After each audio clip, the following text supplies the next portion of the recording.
So hello everyone, welcome to our channel रेशो Adhikari always educational. आज हम बात करेंगे कि मॉपअप राउंड जो है वो स्टार्ट होने वाला है, उसके लिए क्या क्या टाइमलाइन है और उसके साथ क्या क्या चीज आपको ध्यान में रखना चाहिए। नोटिफिकेशन पीडीएफ के अंदर जो भी है उसको मैं एक्सप्लेन करने वाला हूँ, क्योंकि राउंड टू का जो था, राउंड टू का भी मैं एक्सप्लेन किया था, राउंड टू तक का पूरा एक्सप्लेन किया था। उसका जो वीडियो है यहाँ पे आपको आई बटन पे देखने को मिल रहा है, ठीक है। चलो उसके बाद यहाँ पे हम मॉपअप के बारे में डिस्कस करते हैं। मॉपअप में जो है देखो, रजिस्ट्रेशन जो स्टार्ट होने वाला है वो 5 तारीख को होने वाला है, इसका मतलब है सोमवार को, ठीक है। और 7 तारीख के अंदर मतलब बुधवार के अंदर आपका सब कुछ कर लेना चाहिए। Registration fees payment, choice filling, ठीक है। चॉइस फिलिंग, रजिस्ट्रेशन पहले करना है, उसके बाद चॉइस फिलिंग, ये आपका जो है हो जाना चाहिए 7 तारीख के अंदर। कैंडिडेट्स में modify and lock their choice by 7 तारीख को ही आप मॉडिफाई और जो भी लास्ट जो मॉडिफाई होता है वो मॉडिफिकेशन भी आप कर सकते हो और लॉकिंग भी कर सकते हो। चॉइस लॉकिंग वो भी आप 7 तारीख के अंदर कर सकते हो, ठीक है। Mop up round seat allotment result जो आने वाला है वो रिजल्ट आने वाला है 9 तारीख को, ठीक है। 9 तारीख को आपका रिजल्ट आने वाला है, याद रखना। और payment of seat acceptance fees, seat आपको अगर मिल गया, फ्रेश अलॉटीज के लिए आपको पेमेंट करना है 9 तारीख को।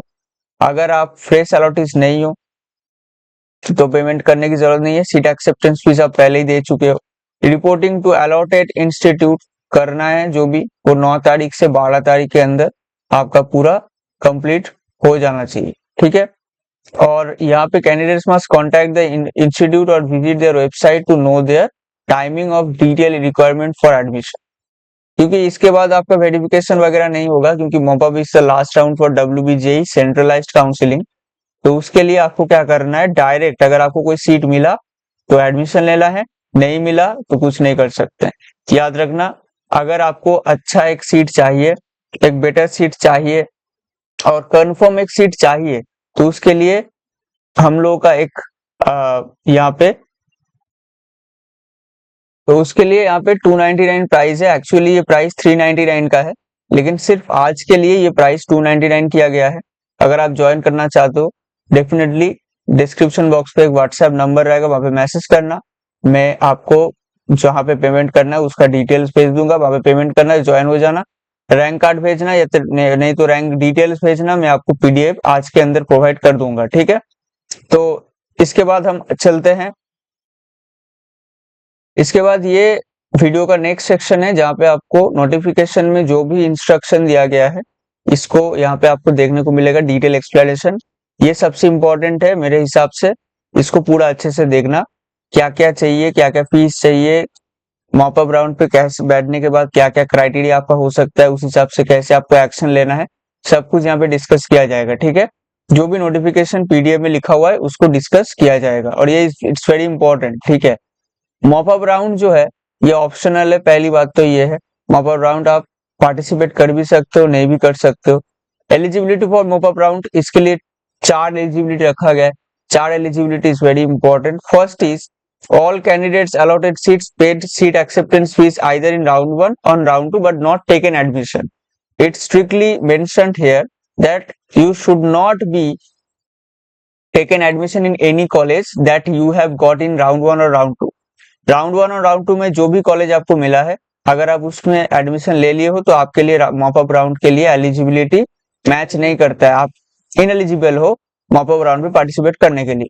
नॉट अलॉटेड इन राउंड 1 और राउंड 2, राउंड 1 और राउंड 2 पे अगर आपको कुछ भी अलॉट नहीं हुआ है तो आप कर सकते हो, उसमें कोई भी प्रॉब्लम आपको नहीं होगा, मॉपअप राउंड में पार्टिसिपेट तब आप कर सकते हो।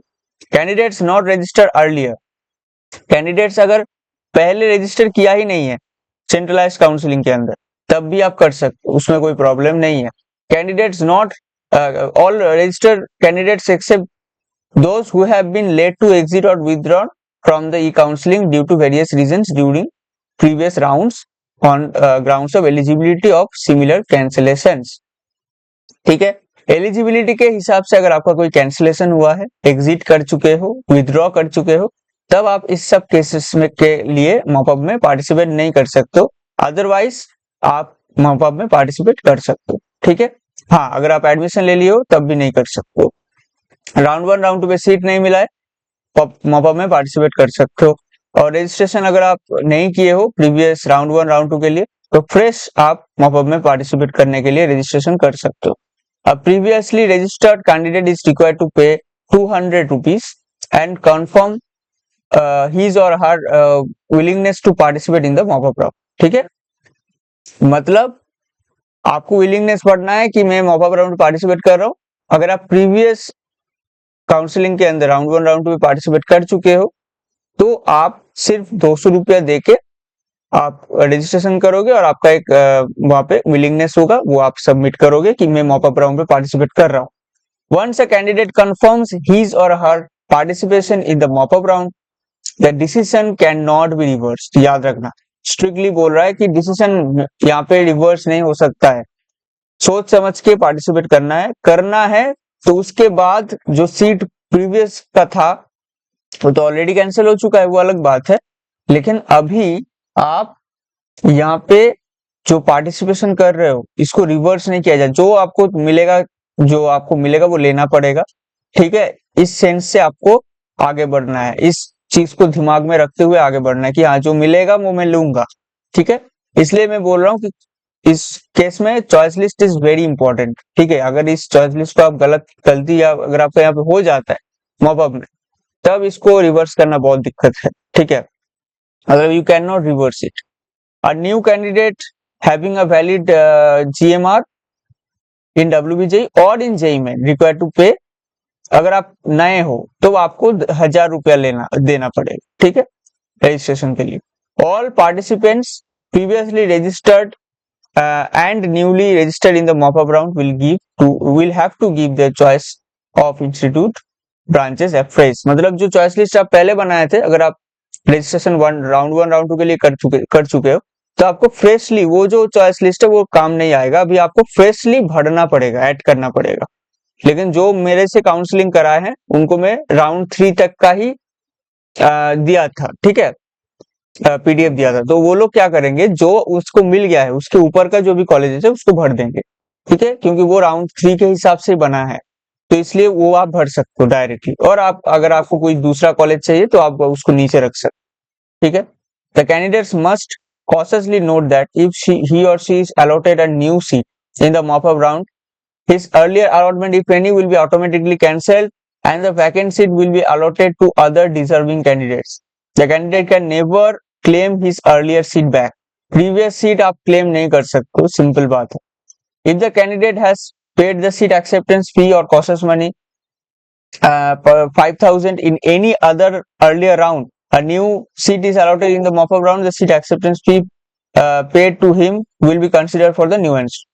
ठीक है, इसका मतलब क्या है, आप जो सीट एक्सेप्टेंस फीस 5,000 अगर आप राउंड 1 राउंड 2 में पेमेंट कर चुके हो और आपको मॉपअप राउंड पे यहाँ पे आके एक न्यू सीट मिलता है, तो इस केस में दूसरी बार आपको सीट एक्सेप्टेंस फीस पेमेंट करने की जरूरत नहीं है।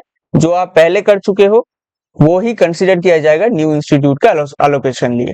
ठीक है, मतलब ये जो न्यू सीट आपको अलॉट हुआ है उसके लिए 5,000 रुपए फिर से पेमेंट करने की जरूरत नहीं है, क्योंकि आप राउंड 1 राउंड 2 में कर चुके हो। ठीक है, यही बोल रहा है यहाँ पे। There will be only one mop-up round and it will be last and final for counseling conducted by WBJE board।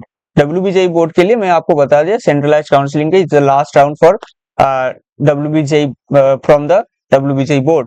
इसके बाद डिसेंट्रलाइज्ड होता है, मतलब कॉलेजेस के अंदर, अलग अलग कॉलेजेस के अंदर कॉलेज खुद से एक काउंसलिंग कंडक्ट करते हैं। किसके बेसिस पे, वैकेंट सीट के बेसिस पे, वो बाद में जाके आता है।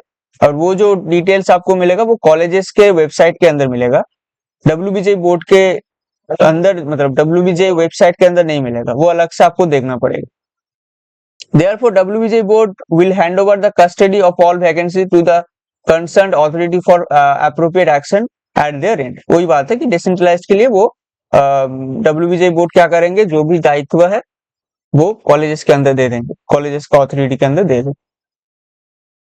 मॉपअप राउंड प्रोसेस क्या है, there can be different outcomes of the allotment mop up round. कुछ डिफरेंट आउटकम्स हो सकता है, उसके बारे में डिस्कस करते हैं।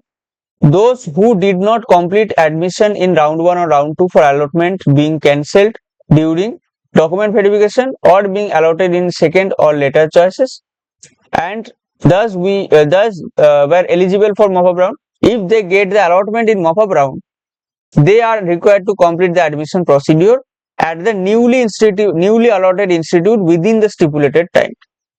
इसका मतलब क्या है? मान लो आपका राउंड 1 राउंड 2 पे कुछ सीट मिला था, ठीक है, वहां पे आप एडमिशन कंप्लीट नहीं कर पाए, किसी भी रीजन हो सकता है, इसलिए आपका वो सीट कैंसिल हो गया, ठीक है। हो सकता है राउंड 1 पे आपका डॉक्यूमेंट वेरिफिकेशन नहीं हुआ, हो सकता है राउंड 2 में आपका एडमिशन नहीं हुआ, कोई भी कारण हो सकता है, लेकिन आपका सीट वो कैंसिल हो गया था राउंड 1 राउंड 2 का, ठीक है।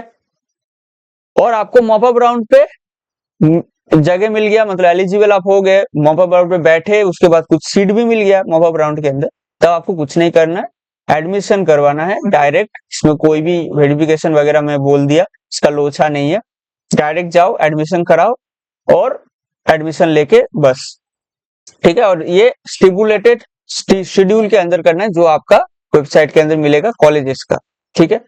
Those who have got a fresh allotment, उसको क्या करना है याद रखना, जिसको फ्रेश अलॉटमेंट मिल रहा है, मतलब बहुत लोग क्या करते हैं फ्रेश रजिस्ट्रेशन करते हैं, तो उनके लिए क्या करना है, 5,000 रुपया पेमेंट करना है। पहली बात तो है सीट एक्सेप्टेंस फीस के हिसाब से, ठीक है।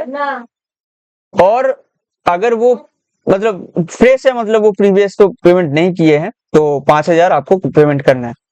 उसके साथ आपको अलॉटमेंट लेटर लेना है। Thereafter, the candidate will report to the allotted institute for physical verification of documents. The documents are accepted, must complete the admission process. मतलब आपको डॉक्यूमेंट वेरिफिकेशन और एडमिशन दोनों एक ही साथ कर लेना है। अगर आपको न्यू सीट मिला है मॉपअप में, न्यूली आप रजिस्ट्रेशन किए हो मॉपअप के अंदर, न्यूली रजिस्ट्रेशन किए हो, सीट मिला है, 5,000 रुपया पेमेंट करो, अलॉटमेंट लेटर डाउनलोड करो, अदर डॉक्यूमेंट्स लो, उसका फोटोकॉपी करो, उसका सेल्फ अटेस्टेड करो, साइन करो और फिजिकल वेरिफिकेशन, और उसके साथ ही साथ एडमिशन के लिए जाओ उस कॉलेजेस के अंदर, ओरिजिनल लेके जाओ, फोटोकॉपी वो ले लेंगे, ओरिजिनल वापस ले आएंगे। सिंपल प्रोसीड्योर है एकदम, पूरा आपका जो एडमिशन तक का जो प्रोसीड्योर होता है राउंड 1 राउंड 2 का, वो एक ही राउंड पे आपका खत्म हो जाता है, क्योंकि मॉपअप के एक ही राउंड होता है, सिंपल बात। जनरल रूल्स कुछ यहाँ पे लिखा हुआ है विथड्रॉल और रिफंड्स के बारे में, ये मैं आपको डिस्कस यहाँ पे नहीं करने वाला हूँ, क्योंकि यहाँ पे आप देख सकते हो कुछ जनरल रूल्स आप यहाँ पे पढ़ सकते हो, मैं यहाँ पे वीडियो को लंबा नहीं करूंगा। यहाँ पे कुछ हेल्प डेस्क वगैरह लिखा हुआ है, ये आप देख सकते हो, ये ऐसा ही है, ठीक है। आप यहाँ पे स्क्रीनशॉट ले सकते हो, आई थिंक आप स्क्रीनशॉट ले सकते हो, ठीक है। चलो स्क्रीनशॉट ले लिए हो, पढ़ लो इसको अच्छे से, सीट मैट्रिक्स वगैरह ये सब आप पढ़ लेना, यहाँ पे आप इसको स्क्रीनशॉट ले सकते हो, ठीक है। बस यहाँ पे ही खत्म हो गया। अब मैं आपको बताता हूँ कि आपको मॉपअप राउंड पे पार्टिसिपेट करने के बाद मतलब बेसिकली चॉइस लिस्ट कैसे बनाना है, मैं एक छोटा सा एक बार मैं एक्सप्लेन कर देता हूँ। देखो इस बार का जो सिचुएशन है उस हिसाब से आपका जो गवर्नमेंट कॉलेजेस है उसका राउंड 1 राउंड 2 का कट ऑफ मान के चलो 50% लेस गया है, मतलब 50% हाई गया है प्रीवियस ईयर के हिसाब से।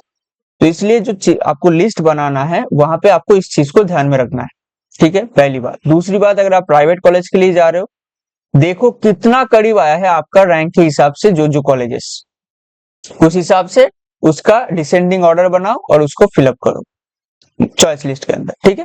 ये दो ही चीज है जो आपको ध्यान में रखना है। इसको अगर ध्यान में रखोगे तो आपको कोई ना कोई एक बेटर कॉलेज, डिजर्विंग कॉलेज मिलेगा। डिजर्विंग वर्ड में इसलिए यूज यहाँ पे नहीं करना चाहता हूँ क्योंकि डिजर्विंग कॉलेज नहीं मिला है राउंड 1 राउंड 2 में बहुत लोगों को, और ये कंटिन्यू होगा भी मॉपअप में भी। मतलब डिजर्विंग कॉलेज जो है वो शायद आपको नहीं मिलेगा, क्योंकि इस बार जो कट ऑफ है वो हाई जा रहा है प्रीवियस ईयर के हिसाब से, तो डिजर्विंग शायद आपको नहीं मिलेगा, बट बेटर कॉलेज मिलेगा अगर आप इस दो चीज को ध्यान में रखोगे, ठीक है। इस चीज को ध्यान में रखो, चॉइस लिस्ट बनाओ। खुद से नहीं बना पाते हो तो काउंसलिंग हेल्प डेस्क ज्वाइन कर लो, पेड काउंसलिंग। चॉइस लिस्ट आपको आज ही मिल जाएगा पीडीएफ, ज्वाइन करने के बाद नीचे व्हाट्सएप नंबर है उसको सेव करके उसमें मैसेज करो, और मिलते हैं नेक्स्ट वीडियो के अंदर। ऐसे वीडियोस मिलता रहता है, और इसमें आपको जादवपुर का मैं राउंड 1 राउंड 2 का कंपैरिजन दिखा, राउंड 2 का कंपैरिजन दिखा है 23 और 24 का। ऐसा ही में कल्याणी और जलपाईगुड़ी और कैलकाटा यूनिवर्सिटी, ये 3 कॉलेजेस का मैं कंपैरिजन जल्दी देने वाला हूँ, ठीक है। तो उसको देख लेना, आज शायद 2 आएगा, कल शायद 1 आएगा, ऐसा कुछ हो सकता है, तो उसको देख लेना, ठीक है। मिलते हैं नेक्स्ट वीडियो में।